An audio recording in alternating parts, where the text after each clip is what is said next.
잘 풀리죠? 잘 안 풀려요?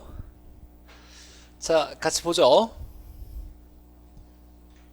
자, 1번에 AB 도시 사이에 C 도시가 위치했을 때 소매인력 법칙을 적용할 경우 C 도시에서 AB로 얼마나 인구가 유입되느냐를 물어봤어요. 자, 아까 했던 문제와 거의 동일한 문제죠. 여기에 A가 있고 여기에 B가 있는데 여기에 C 도시가 있더라. 여기에 소비자가 있는 거예요. 소비자가 있는 지역을 배우지. 여기 있는 사람이 이쪽으로 얼마나 갈 거냐. 자, 보니까 A는 4만 명이 있고, 자, B는 2,500명이 있고, C는 5만 명이 있고, 자, 이 거리는 10, 이 거리는 5. 자, 그럼 첫 번째 뭘 구한다? 유인력. 유인력을 구하는 건 거리의 제곱분의 나머지 값을 쓰죠. 자, 그러면 A의 유인력을 구해보면 거리가 10, 10의 제곱분의 4만, 계산기에 4만 나누기 10 나누기 10 이렇게 하면 얼마가 남냐면 400. 자, B의 유인력은 거리가 5니까 5의 제곱분의 2500. 자, 그럼 2500 나누기 5 나누기 5 두 번 나누면 얼마? 100.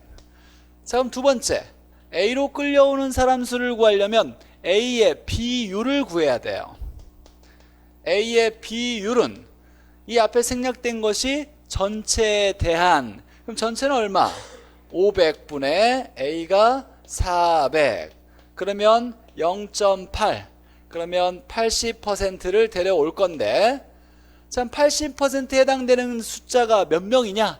소비자 5만 명 중에 80%는 몇 명이냐를 묻는 거죠. 어떻게 한다? 곱한다. 자, A로 끌려오는 인구수는 얼마냐면 소비자 수에다가 비율을 곱하는 거죠. A 비율을 곱하면 되니까. 자, 소비자 수는 여기에 있는 사람 5만 명. 근데 여기서 주의해야죠. 모두 다 소비자인지 일부만 소비자인지 봤더니 모두 구매자래요. 소비자 역할을 하는 거니까 5만 명 그대로 쓰고. 자, 비율은 0.8이죠. 0.8 쓰면 얼마? 4만 명. 자, A로 끌려오는 건 4만 명. 그럼 나머지 만 명은 B로 가겠죠. A 4만 명, B가 10,000명. 이렇게. 자, 그래서 답은 5번이고. 자, 두 번째. 개발권 양도 제도에 대한 설명으로 틀린 거. 자, 그러면 규제 지역과 개발 지역을 머릿속에 딱 생각해 놓으면서 이제 지문을 읽어 나가야 돼요. 자, 규제 지역에 토지 소유자는 손해를 보죠. 이 사람에게 뭘 부여한다? 개발권을 부여해서 이루어지는 제도죠. 맞고. 규제 지역의 토지 소유자가 손해를 보는 거죠. 이 손실을 보상하기 위해서. 근데 정부가 돈을 쓰는 게 아니라 시장을 통해서 보상이 이루어지더라. 자, 맞고. 자, 지금 우리가 처음 이런 지문을 풀다 보니까 가장 쉬운 걸 답으로 쓰지만, 자, 이런 것들을 좀 속여서 내다보면 제법 어려워져요. 지문도 길어지고. 근데 키워드를 잡을 줄 알아야 돼요. 여기에 개발 지역과 규제 지역이 가장 중요한 구분하는 기초 내용의 시작이에요. 자, 지역 지구제로 인해서 지역 간의 규제에 대한 형평성 문제가 발생해요. 지역 간의 형평성 문제가 발생하더라. 이걸 해결하려는 수단이 될 수 있다. 맞죠?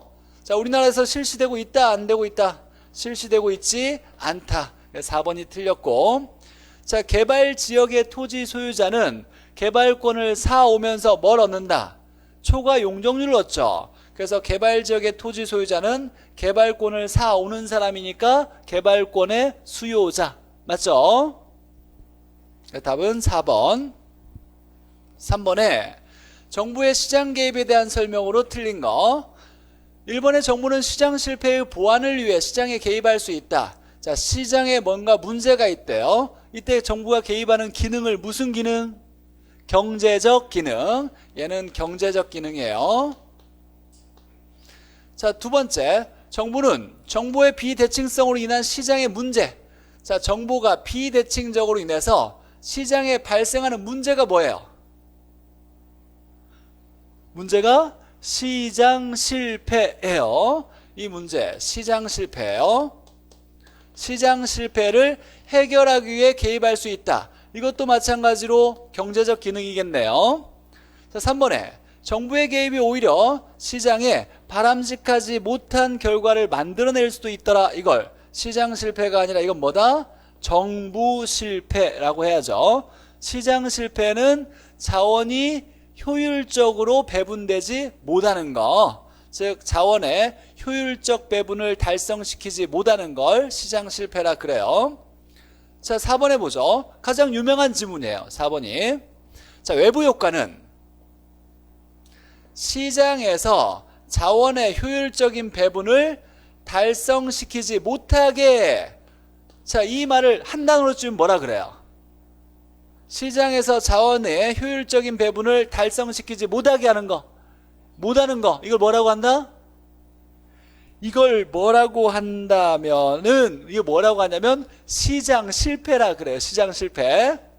자원이 효율적으로 배분이 안 되더라. 시장 실패. 맞아요. 자, 이거의 원인이 되기도 한다. 맞아요. 시장 실패의 원인이 뭐예요? 외공, 불비, 외부 효과, 공공재, 불안정 경쟁, 정보의 비대칭성. 그럼 여기에 외부 효과 대신에 공공재 들어가도 돼요? 불안정 경쟁 또는 정보의 비대칭성 들어가도 되는 거예요. 그러니까 우리 문제에서는 얘는 시장 실패의 원인이다 이런 표현보다는 시장 실패를 이렇게 풀어서 시장에서 자원이 효율적으로 배분되지 못하게 하는 원인이 된다 이런 표현을 많이 써요. 자, 5번에 정부는 저소득층을 위해서도 개입할 수 있죠. 저소득층을 위한 정책이라는 걸 사회적 목표라고도 얘기하는데 이렇게 개입하는 것을 무슨 기능? 정치적 기능이라 한다. 맞죠? 자, 4번에 정부의 시장 개입 중에서 간접 개입은 몇 개냐 이렇게 물어봤어요. 자, 그러면 간접 개입의 암기 코드가 뭐가 있었다? 개발, 보조금. 자, 오늘 암기 코드 몇 개 있었어요. 시장 실패를 일으키는 원인, 외공, 불비, 간접 개입, 개발, 보조금. 이런 것들을 좀 외워놔야 나중에 수월하게 공부가 돼요.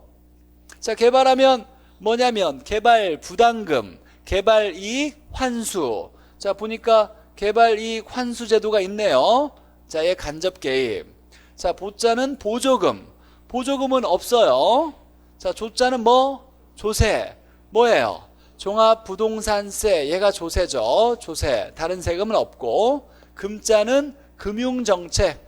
LTV, DTI 이거. 자, 그러면 간접 개입은 3개. 나머지는 다 직접 개입이에요. 자, 5번에 정의 외부 효과에 대한 설명으로 틀린 거, 좋은 영향을 주는 거. 정의 외부 효과가 뭐냐 그러면 내 돈 들여 사회가 좋다 이랬어요. 내 돈 들여 사회가 좋다. 자, 그럼 비용은 내 돈을 들였으니까 누가 크다? 사적 비용이 크죠. 항상 누가 뭐보다 크다 이렇게 나오면 각각 동그라미 치고 부등으로 표시해서 헷갈리지 않게 표현해야 돼요. 자, 이렇게 큰데 그러면 얘가 사회적 비용보다 크다 이렇게 맞는 거죠. 그러면 4번에 편익은 사회가 좋다 그러니까 사적 편익과 사회적 편익 중에 누가 크다? 사회적 편익이 커야죠. 그럼 얘는 얘보다 작다. 맞네요. 자, 두 번째, 시장에 생산을 맡길 경우에 적정 생산량보다 과소하게 생산되는 경우가 많다. 맞아요. 좋은 영향을 주는 건데 많이 안 만들어져서 누가 나선다? 정부가 나선다라는 얘기였어요. 맞고. 3번에 경제 주체가 제3자에게, 당사자가 아닌 사람에게 의도하지 않았고 좋은 영향을 주는 걸 정의 외부 효과라 그래요. 근데 보상이나 대가가 없으니까 시장을 통했다, 통하지 않았다. 시장을 통하지 않은 거죠. 통하지 않은 현상이다 라고 나와야 돼요. 3번이 틀렸고. 자, 4번에 좋은 거니까 이기주의가 제발 와주세요 플리즈 하니까 무슨 현상? 핀피. 나쁜 거면 부의 외부 효과면 님비. 자, 6번 보죠. 공공재. 자, 생산을 시장에 맡길 경우에 시장에서 만들어지면 좋겠는데 두 가지 성질이 있었어요. 어떤 거? 비경합성과 비배제성이 있어서 어떤 현상이 나타난다? 무임승차가 나타나고 시장에 만들어진다 안 만들어진다? 안 만들어진다. 그럼 1번에 적정 생산량보다 과다하게 생산이 아니라 뭐다? 과소하게 생산된다 이렇게 나와야 되겠죠. 그래서 1번이 틀렸네요. 자, 비경합성, 비배제성이 있어서 무임승차도 발생할 수 있고 과소 생산되더라 이렇게 나와야죠. 정외 외부 효과를 일으키는 경우가 많이 있겠죠. 자, 공원이 대표적이었어요. 도로, 국방, 치안, 초등학교 뭐 여러 가지 있는데 잘 보존된 토지나 산림도 공공재적 성격이 있다. 뭐 당연한 얘기예요. 자, 7번 투자. 자, 부동산 투자의 수익은 언제나 장래에 발생한다. 언제나 맞아요? 언제나 맞아요. 장래에 발생한다. 수익은 장래에 발생한다. 미래에 발생한다. 그래서 예상과 벗어난 결과가 나타날 불확실성이 있는데 얘를 뭐라 한다? 위험이라 하더라. 자, 위험 회피형은 위험을 싫어한다, 좋아한다? 싫어한다. 위험을 혐오한다. 위험한 걸 싫어한다. 위험이 작은 걸 선택하려 한다. 자, 4번에 수익률은 이제 이렇게 지문이 나오는 거예요. 이런 지문은 뭐분에 뭐 하는 걸 계속 쓰는 거예요. 학개론에서. 수익률은 투자액에 대한 수익 비율이다. 이렇게 나와야죠. 자, 그럼 여기에 수익에 대한 투자액의 비율. 자, 이걸 딱 볼 때 뭐에 대한 뭐분에 뭐가 맞는지 항상 한 번 더 생각해야 돼요. 출제자가 이런 지문을 썼다는 건 그냥 뭐 심심해서 쓴 게 아니에요. 뭐분의 뭐를 정확히 알고 있느냐를 물어보려고 하는 거예요. 그러니까 분모에 있는 게 얘가 맞는지 분자에 있는 게 얘가 맞는지 따져봐야죠. 투자액에 대한 수익 비율 이렇게 나와야죠. 뒤집어진 거죠. 그래서 4번이 틀렸고, 자, 5번에 부동산에 대한 투자를 통해서는 소득이익과 자본이익을 얻을 수 있더라. 맞죠? 자, 소득이익은 무슨 수익이다? 임대료 수익이다. 자본이익은 가치상승분이다. 자, 임대료 수익의 대표 소득을 뭐라 그런다? 이름이 순소득 이렇게 얘기하죠. 8번에 자, 5억 원에 구입했다. 5억 원짜리 부동산을 투자했대요. 자, 부동산 가격이 5억인데 5억만큼 총 투자한 거죠. 총 투자액도 5억일 거예요. 자, 어찌어찌 보니까 총 수익률, 뭐 투자는 투자에서 나오는 얘기니까 당연한 얘기고, 자, 그러면 총 투자액분의 총 수익. 총 투자액 얼마? 5억이죠. 5억짜리니까 총 5억 투자해야 되는 거예요. 총 투자액과 부동산 가격은 똑같은 말. 자, 그럼 공 6개 떼버리면 얼마? 500 이렇게 적고, 자, 그럼 총 수익을 써야 되겠죠. 총 투자액분의 총 수익을 써야 되는데 총 수익은 소득이득과 자본이득이 있는데 소득이득은 임대료 수익, 순소득을 얘기하는 거예요. 순소득이 5천만 원. 그럼 여기에 소득이득의 순소득이 5천만 원이니까 공 6개 떼면 얼마?